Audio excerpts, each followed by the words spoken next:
नमस्कार, news nation के digital platform पर बहुत स्वागत है आपका। आपके साथ मैं हूं रंजना सिंह राठौर, मेरे साथ मेरे सहयोगी संजय यादव इस वक्त मौजूद है। और आज का जो टॉपिक है वो बेहद महत्वपूर्ण है। पिछले कई सालों से लेकर इसको लेकर चर्चाओं का दौर हमने देखा है, लेकिन अब नए आपराधिक जो 3 कानून हैं वो 1 जुलाई यानी आज सोमवार के दिन से लागू कर दिए गए हैं। अब बड़ा सवाल संजय ये है कि अब ये लागू होने के बाद बदलाव क्या कुछ होगा।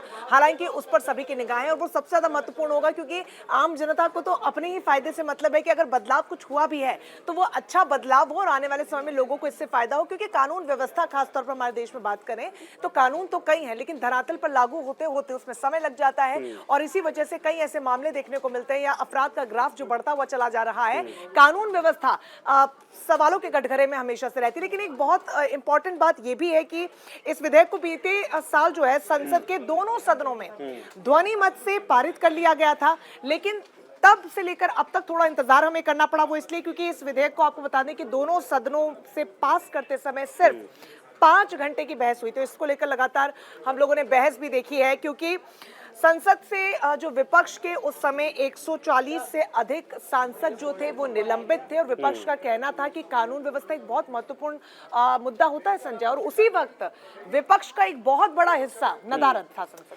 देखिए, वो तो पिछले साल का मसला था, कानून पारित हो चुका है तो जाहिर सी बात है देश में लागू होगा। लेकिन सवाल अब ये होता है कि आईपीसी, सीआरपीसी और जो साक्ष्य एविडेंस वाला कानून था, इन तीनों को अगर रिप्लेस किया जा रहा है तो इससे वाकई में देश के भीतर क्या परिवर्तन होगा, जनता को क्या फायदा मिलेगा। और जो अब तक ये तारीख कही जाती थी कि एक कहा जाए कि एक लाइन बन चुकी थी, टैगलाइन बन चुकी थी कि कोर्ट में जब जाते हैं तो तारीख पर तारीख मिलती है, उससे लोगों को छुट्टी मिलेगी। कैसे, मैं आपको बताता हूँ।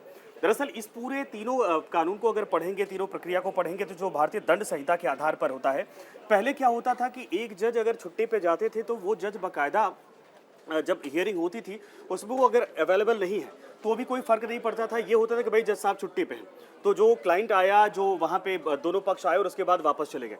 इसमें प्रक्रिया क्या की गई है कि जज अगर जाते हैं तो अपने अंडर में एक लिंक यानी दूसरे बेंच को या दूसरे जज को वहां अपॉइंट करके जाएंगे।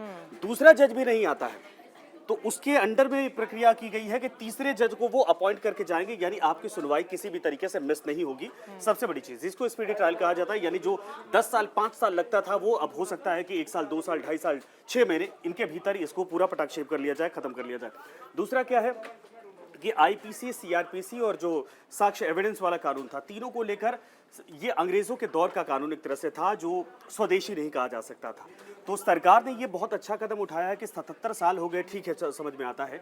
लेकिन उसके बाद धाराओं के साथ साथ कानून को बहुत और सॉफ्ट बनाने के साथ साथ लोगों की सहूलियत को लेकर और जो एक तरह से न्यायपालिका पर अब तक एक दबाव का, प्रेशर का एक मोमेंट बना हुआ था कि बहुत लंबी चीज़ें खिंच जाती थी और बहुत डिले होता था, लोग कानून का मजाक बनाते थे और लोगों की भी एक तरह से उम्र निकल जाती थी कई मामलों में, कई मुकदमों में। वो सारी चीज़ें एक तरह से समराइज की गई हैं और ये कोशिश की गई है कि जितनी हमारे पास व्यवस्था है, जितना सिस्टम है, उसके अंडर में हम इस देश में जो बोझ एक होता है, जो जजों के ऊपर प्रेशर होता है, जो जनता के ऊपर होता है, या बहुत सारे कानून, 500 से ज़्यादा कानून पिछले वाले में थे आईपीसी, सीआरपीसी में, उनको घटाकर 300 कुछ कर दिया गया है।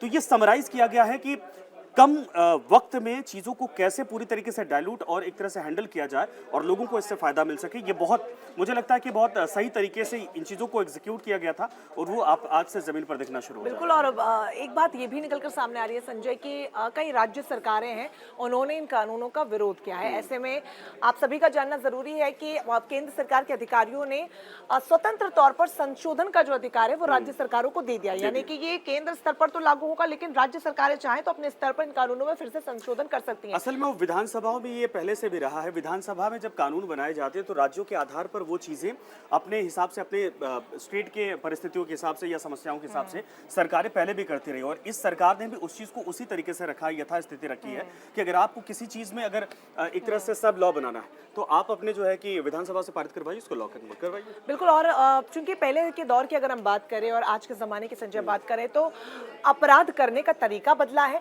और साथ ही जिस तरीके से अलग अलग अपराध आजकल देखने को मिल रहे हैं वो भी बदला है। तो जो पुराने कानून थे उसमें नए तरीके के अपराधों को शामिल नहीं किया जा सका था और उसकी वजह से आसानी से अब ये जो अपराध करने वाले लोग हैं ये बच निकलते थे कहीं ना कोई। लेकिन अच्छी बात यह है कि जो नए तीनों कानून हैं इसके अंदर नए जमाने के अपराध भी शामिल किए गए। जैसे एक बहुत कॉमनली होता है कि आपने किसी से इश्क फरमाया, शादी का वादा किया और आपने कर लिए, अब लड़की किसके पास जाए या लड़का किसके पास जाए, ये ऐसे तो कोई फिजिकल अपराध नहीं है, बट ये एक अपराध है। अब इसको भी इसमें शामिल किया गया और ऐसे कई अन्य अपराध हैं जो जिससे आम जनता जूझती है। उन्हें समझ नहीं आता है कि इसको लेकर तो कोई कानून ही है, डॉक्यूमेंट पे कुछ है नहीं, आप किसके पास जाएंगे, आप सब कुछ डॉक्यूमेंटेशन में। नहीं, इसमें क्या है कि डिजिटली देखिए चीजों को करना बहुत जरूरी था। मान लीजिए आपने किसी को व्हाट्सएप पर धमकी दी या व्हाट्सएप कॉल किया है। पहले क्या होता था, पहले कानूनों के अंडर में व्हाट्सएप कॉल या व्हाट्सएप पे मैसेज जो होते थे उसको साक्ष्य के तौर पर, एविडेंस के तौर पर कंसीडर नहीं किया जाता था।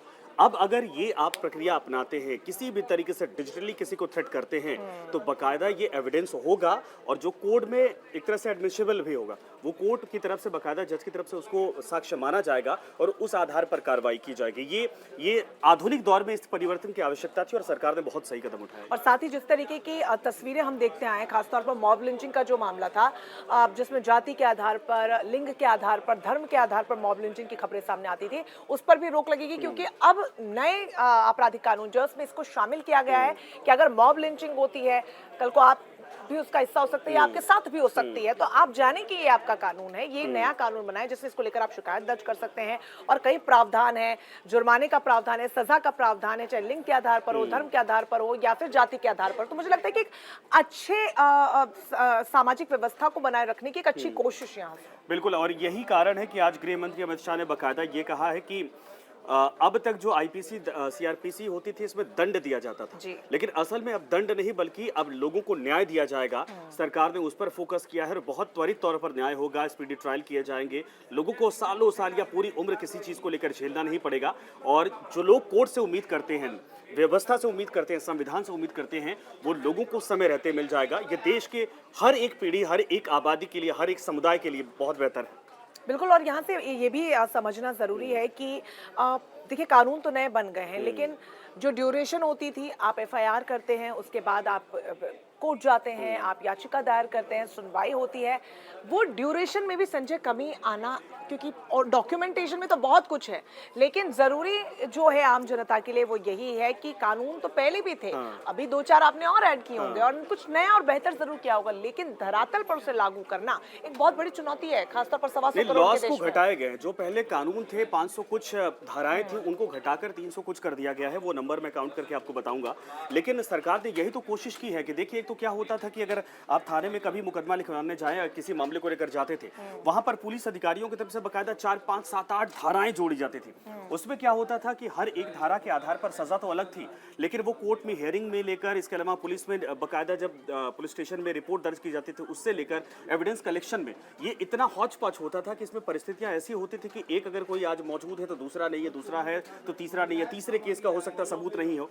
तो सरकार ने उनको समराइज किया, करने का कहने क्या मतलब है कि 3-4 धाराओं को खत्म करके उनके बदले एक धारा पूरी कंप्लीट की है। बेसिकली कंफ्यूजन जो है वो यहाँ पर खत्म किया गया है। ऐसे में बहुत ज्यादा जरूरी है, लेंथी प्रोसेस को शॉर्ट कर दिया गया। और देखिए समय की कीमत सबसे ज्यादा महत्वपूर्ण है, और जो कार्यालयों के जो ऑफिस के चक्कर लगते थे उसमें कटौती आएगी। और इन 3 नए आपराधिक कानून पर आपका विचार क्या है, आपको क्या लगता रंजना, है? लेकिन मैं चाहूंगा कि एक बार आप तीनों कानूनों को बता दीजिए कि किन किन नामों से इनको संबोधित किया जाएगा। बिल्कुल, बहुत ज्यादा महत्वपूर्ण है, और जिस तरीके से हमने बताया कि बदलाव क्या क्या होगा, लेकिन उससे भी ज्यादा महत्वपूर्ण है कि आप ये जाने भारतीय न्याय संहिता, भारतीय नागरिक सुरक्षा संहिता और भारतीय साक्ष्य संहिता, और ये तीनों कानून 1 जुलाई यानी कि आज सोमवार से लागू हो चुके हैं। इन तीनों को कहा क्या जाता था, पहले आईपीसी होती थी जो 1860 का कानून था, जिनको भारतीय न्याय संहिता के रूप में कन्वर्ट किया गया, जिनको इंडियन पीनल कोड पहले कहा जाता था। दूसरा क्या है, सीआरपीसी, क्रिमिनल प्रोसीजर कोड, इसको अब आप कह सकते हैं कि भारतीय नागरिक सुरक्षा संहिता।